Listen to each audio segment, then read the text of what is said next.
Kaum muslimin rahimakumullah. Poin kedua, ibadah Ramadan itu banyak. Ya. Mau apa saja kita bisa. Tapi kita juga menyadari bahwa kemampuan kita terbatas. Oleh karena itu saya sarankan di bulan Ramadan ini fokus kita kepada 8 amal ibadah yang unggulan. Setiap hari amal ibadah yang unggulan 8 ini kita lakukan dengan volume yang sesuai yang kita inginkan atau sesuai syariat yang diajarkan Rasulullah SAW. Ini ibadah yang 8 ini, ibadah unggulan. 8 ibadah unggulan ini jangan sampai kendor. Jangan sampai lemah dan lesu. Yang lain boleh lemah dan lesu. Yang 8 ini jangan. Kayak ini kuncinya. Maka saya katakan ini kiat untuk kita sukses. Karena kalau yang 8 ini kita lakukan, insya Allah akan bisa ya, membentuk karakter kita, karakter orang yang sabar, karakter yang bertakwa, karakter yang bertawakal kepada Allah, karakter yang optimis menjalani hidup ini berdasarkan bantuan Allah, bersama Allah, kita optimis. Bukan bersama orang-orang kafir, kita optimis.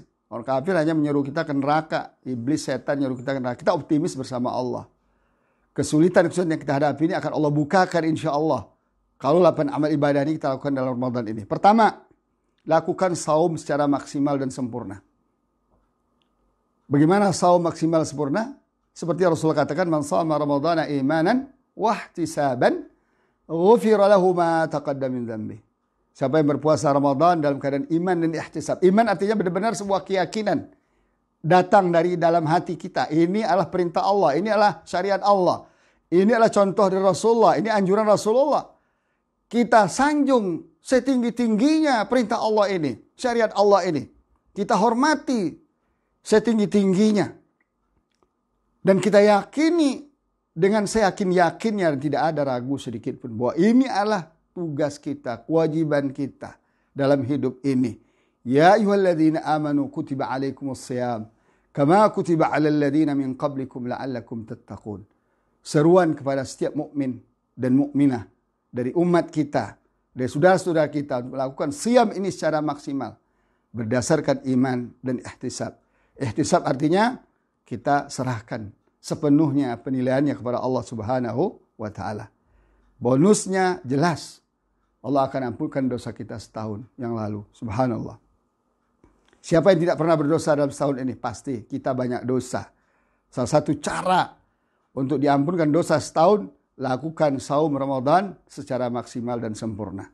Penuhi syarat dan rukunnya.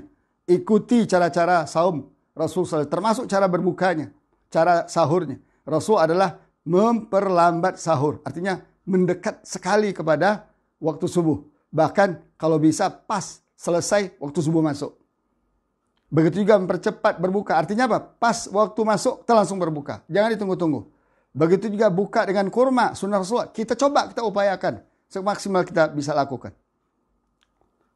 Bagaimana Rasulullah salat malamnya. Bagaimana Rasulullah sikap dan perilakunya di Ramadan. Kita tiru.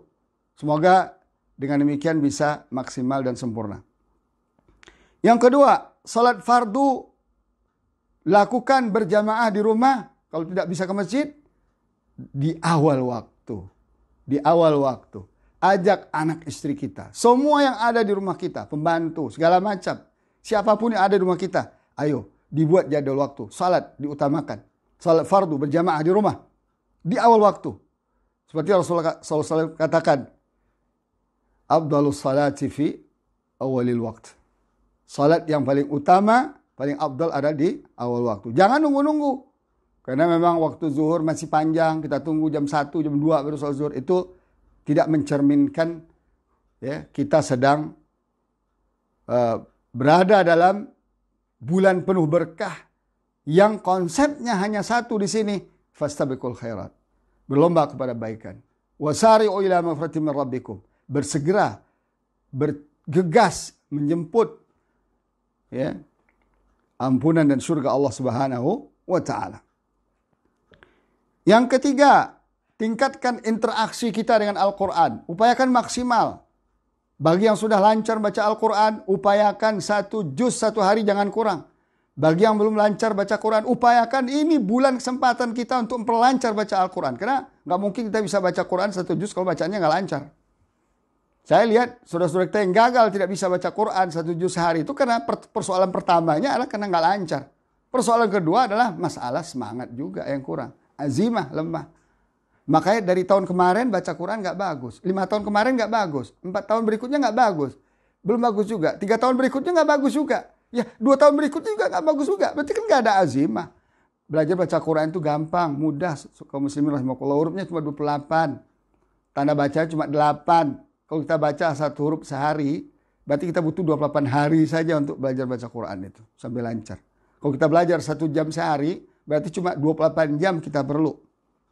Jamaah bisa download itu. Materinya sudah ada saya buat di aplikasi Play Store. Download, belajar baca Quran. Kemudian kita tadaburkan Al-Quran, kita pahami isinya minimal 1 halaman 1 hari. Masa nggak bisa 1 halaman 1 hari? Paling betul 15 menit. Juga ada mushaf tadabur, sudah ada, bisa diinstal di Play Store. Kemudian kita cari perintah-perintah Allah, larangan-larangan Allah dalam Al-Quran. Perintahnya kita amalkan, kita kerjakan, larangannya kita tinggalkan. Mulai dari perintah yang besar-besar. Seperti perintah beriman, perintah taat Allah dan Rasulnya, perintah salat, perintah zakat. Kalau kita sudah mampu, perintah saum, cari yang besar-besar. Perintah birrul walidain, perintah berbaik-baik dengan keluarga, dengan karib kerabat, tolong menolong sesama kita, sesama tetangga, sama kaum muslimin. Itu perintah-perintah yang besar. Kita mulai dari situ. Kalau perintah senyum mah gampang. Ya, senyum mah gratis kan. Senyum itu juga bagian dari sedekah, tapi kalau senyum saja tidak menyelesaikan masalah. Untuk apa senyum tapi kita nggak sholat? Untuk apa senyum ke puasa kita berantakan? Kemudian kaum muslimin rahimakumullah, kita coba ya, setelah kita fahami, setelah kita mengamalkan, kita coba hafal Al-Quran. Harus kita install Al-Quran dalam otak kita. Paling tidak saya baca buku Kaifa Nata'amal Ma'al Quran, ya, bagaimana cara kita berinteraksi Al-Quran, itu Syekh Yusuf Al-Qaradawi rahimahullah, itu hafizahullah, itu menjelaskan bagi orang mukmin minimal, kata beliau, juz 30 itu harus ada di kepala. Kalau tidak, nggak berhak jadi orang muslim, nggak berhak jadi orang umat Nabi Muhammad, nggak berhak menjadi yang kitab dan imamnya katanya Al-Quran. Kenapa? Karena saya pelajari begini, kaum muslimin rahimahullah. Al-Quran itu adalah software otak kita itu. Otak kita itu hardware-nya. Yang jaringan saraf otak kita menurut para ahli itu ada sekitar 20 miliar jaringan. Subhanallah, hanya sebesar genggaman ini. Tapi ada 20 miliar jaringan. Dan neuronnya, sambungannya itu ada 2 miliar. Itu adalah hardware yang luar biasa. Nah, kalau tidak diisi dengan software yang tepat, dia akan hang. Itu Al-Quran. Isi dengan pemahaman Al-Quran, isi dengan bacaan Al-Quran, isi dengan hafal Al-Quran. Bayangkan kita lihat sekarang tidak sedikit dari kalangan kaum muslimin sendiri yang otaknya hang. Artinya apa? Nggak ngerti, nggak nyambung pada Al-Quran, pada Islam. Bahkan belakangan ini dihebohkan kita. Gara-gara corona minta MUI untuk berfatwa untuk tidak mewajibkan puasa. Loh, untuk membolehkan berbuka. Emang yang punya agama ini MUI apa? Itu nggak mengerti, hang ini otaknya, hang ini. Orang-orang seperti ini. Antara virus corona dengan kewajiban puasa apa kaitannya? Kecuali bagi yang sakit. Nah itu sudah ada dijelaskan di Al-Quran. فَمَنْ كَانَ مِنْكُمْ مَرِيضًا أَوْ عَلَى سَفَرٍ. Bukan hanya corona, sakit batuk, sakit berat, sakit apapun lah yang membuat kita sulit berpuasa, kita dibolehkan tidak berpuasa. Tapi itu personal, tidak secara keseluruhan umat. Belum ada di dunia ini. Sudah 14 abad Islam ini seluruh umat serentak tidak puasa. Nggak ada. Bahkan tahun sendiri, di masa tahun sendiri umat tidak berhenti berpuasa. Bahkan tidak berhenti berhaji.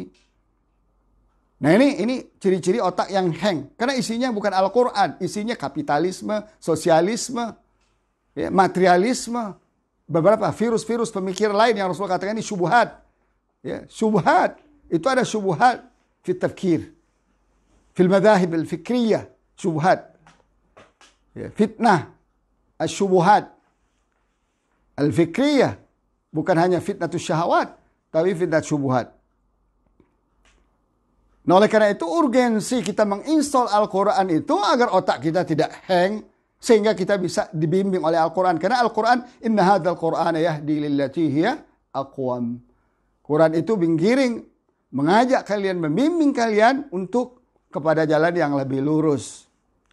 Artinya apa? Setiap persoalan ada solusinya sesuai syariat Allah Subhanahu wa taala. Kaum muslimin rahimakumullah. Berikutnya, ya, salat tarawih setiap malam jangan ditinggal. Kalau bisa berjamaah di rumah, kalau tidak sendiri juga ada masalah. Karena ini luar biasa, termasuk qiyamul lail. Man qama ramadhana imanan wa ihtisaban ghufira lahu ma taqaddama min dhanbi. Jadi salat tarawih itu salah satu khasais Ramadan. Dan dia tidak ada di bulan lain.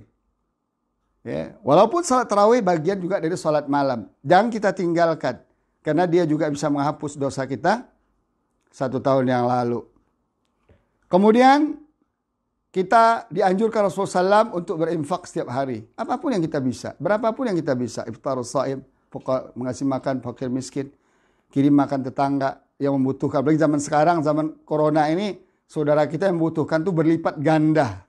Karena nggak bisa bekerja, nggak bisa begini, nggak bisa begitu. Kenapa? Karena Rasulullah SAW kana ajwadu ma karena Rasulullah SAW ajwadan nas. Aisyah menjelaskan Rasul itu orang yang paling dermawan. Wa kana ajwada ma yakun wa kana ajwadu ma yakun fi Ramadan. Dan dia sangat dermawan sekali ketika bulan Ramadan hina yalqahu Jibril. Ketika dia bertemu Jibril. Wa kana Jibril yalqahu fi kulli lailatin min Ramadan. Setiap malam Rasulullah ketemu Jibril fayudarisahul Quran, mengajarkan Al-Quran kepada Rasulullah SAW. Dan Rasulullah SAW seperti apa? Rasulullah SAW, Rasulullah sallallahu alaihi wasallam hina yalqahu Jibril wa ajwadu bil khairi min ar-rihil mursalah.